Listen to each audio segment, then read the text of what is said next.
Hi, everybody. I'm Dan Wells. I write horror, fantasy, and science fiction, and I review games on the internet.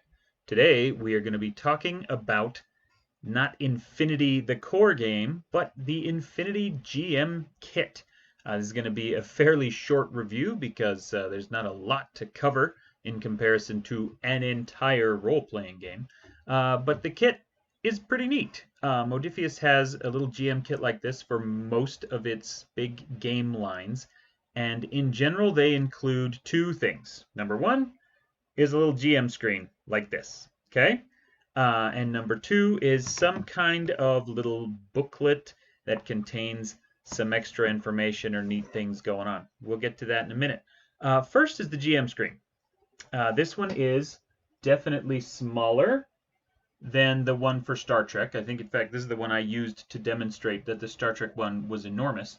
On the back, all of the standard kind of information that you need to play the game. And Infinity is one where I absolutely, at least for me as game master, need to have all of this information close at hand.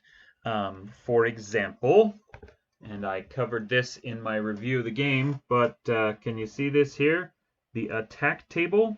This game has 3 different attack types. It has physical damage, it has info war damage, hacking damage, and then it has psi war damage, which is like psychological damage.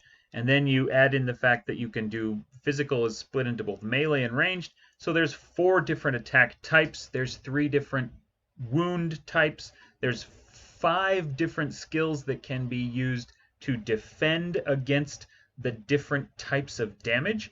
And so you're going to be grateful that you have this little thing handy. Also, this is a 2d20 game, just like Star Trek and John Carter and some of these others. And so it has it has the different currencies. In this case, it's called momentum and heat.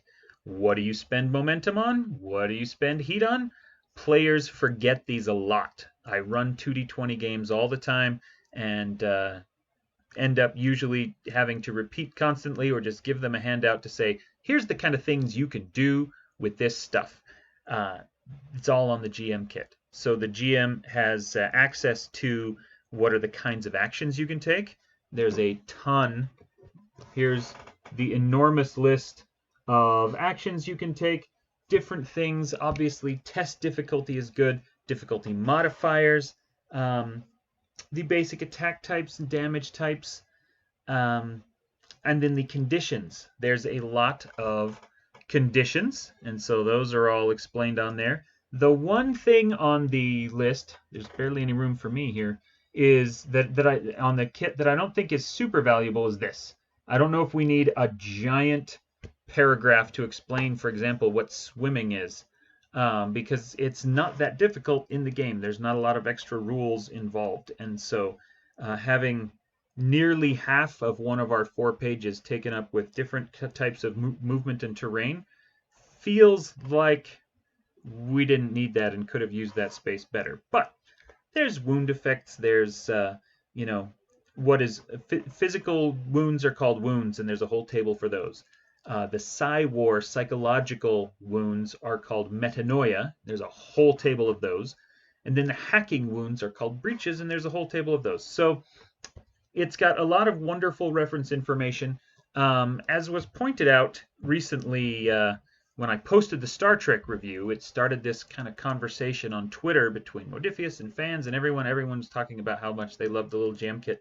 And one guy pointed out, and I think that this is actually very wise, that when you are playing a Modiphius game, a 2d20 game, it is often very difficult to reach past the GM screen to get to the momentum tokens and the heat tokens and all the little resources that you have on the table.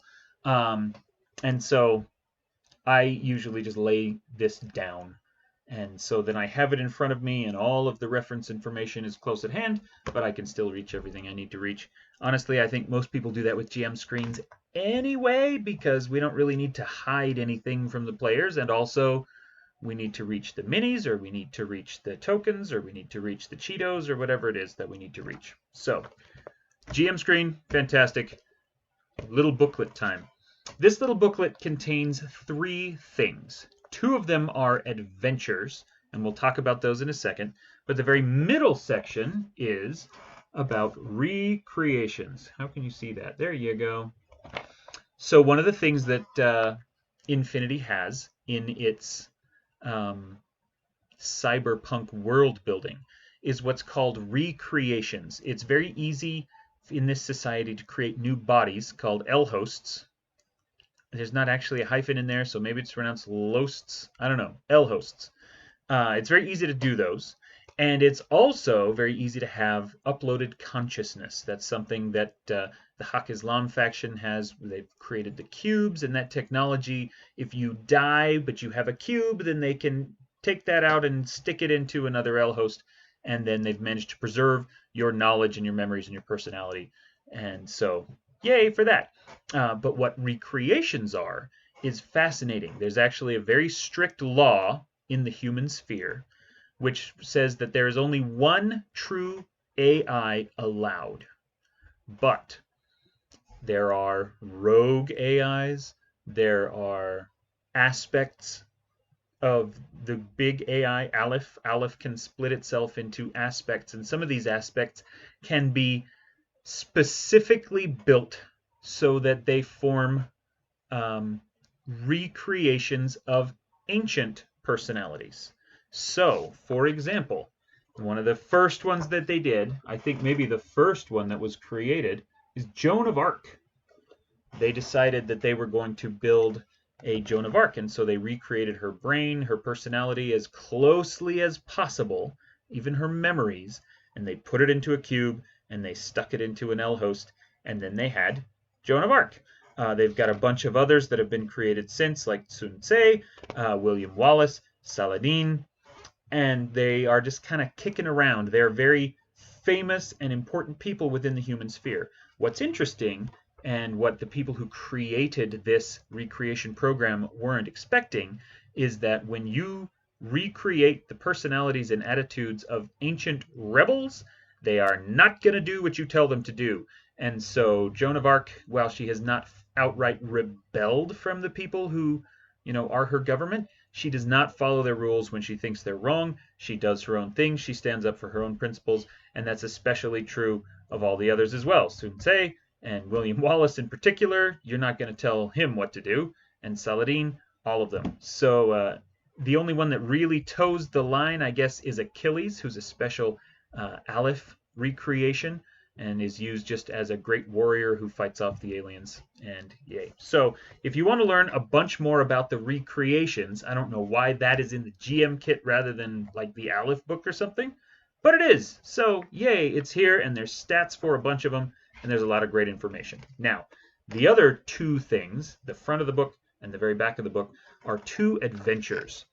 And this might be the best part of the GM kit. I keep saying it. I'm going to keep saying it. Infinity is a complicated game. It is very crunchy. It has a lot going on. There's not just 3 kinds of damage, but there can be 3 kinds or more of conflict all taking place at the same time. As your characters walk through a city, they're not just seeing the people there, they're also interacting with a full patina of augmented reality that is around them. They're also going to be bombarded with advertisements and with all these kinds of extra paranoia. This is also a game that, speaking of paranoia, includes what's called the wilderness of mirrors, where it encourages 1 or 2 of your players per session to have some kind of secret mission or underlying motive that is separate from the rest of the party. And so while you're all trying to do one thing, one player is also on top of that trying to do an extra secret thing without letting anybody know that that's what they're doing. It is a not just a game system, but a game world that is incredibly complicated. It is rich and deep and rewarding, but it is not easy to run. And so thankfully the game does produce a lot of adventures. They have a huge campaign called Cost of Greed that we'll be going into. They've got a couple of little adventure books, and at one point we'll be reviewing that. But this comes with two very simple adventures, which are a good beachhead, good introduction to running and playing games in the Infinity universe. The first one is called E Pluribus Unum, and it starts with a very basic premise. The characters are all part of Bureau Noir, which is like the investigatory branch of the kind of huge human sphere uber government, and they've been assigned to go to the planet of Neoterra because there have been a series of escalating violent attacks all centered around a resurrection center, which is the place that can put your cube into a new L host. And so there's a lot of reasons that people might want to attack a resurrection center, but they don't know who is doing it or what's going on. They don't know what is behind it. And so this kicks off a really great kind of classic detective noir style investigation using all of these cyberpunk elements, and then spins off into a lot of really interesting intrigue and tells a great story that gets to visit some different places and do some fun stuff. Really straightforward adventure as Infinity goes, and like I said, a really good introduction to players who haven't yet got their head around how Infinity works as a world.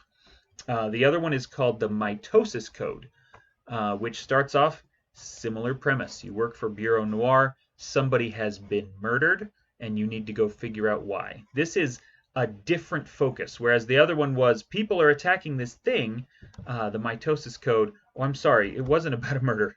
The first one was about a murder. The second one is about how the Bureau Noir is trying to recruit a geneticist into their fold, and you need to go and get him and help acclimate him to the new organization, show him the ropes, introduce him to the people that he needs to meet, and just kind of welcome this geneticist in. And the fact that that is the first step of an adventure tells you that the process of introducing him is going to have a lot of complications, and that there's something involving this doctor is going to go wildly wrong at some point. So I really do think that as useful as the GM screen is, and as fun as the recreations are, those two short, straightforward adventures are the key to this, and arguably the key to really launching a larger Infinity campaign, simply because they are simple, they're easy to run, they're easy to get your head around, and they get to showcase a lot of the different tactics and opportunities available in the world of Infinity. So, GM Kit for Infinity. I hope that you have a chance to check it out. And thanks for joining me for this short little review. I will see you on the next one.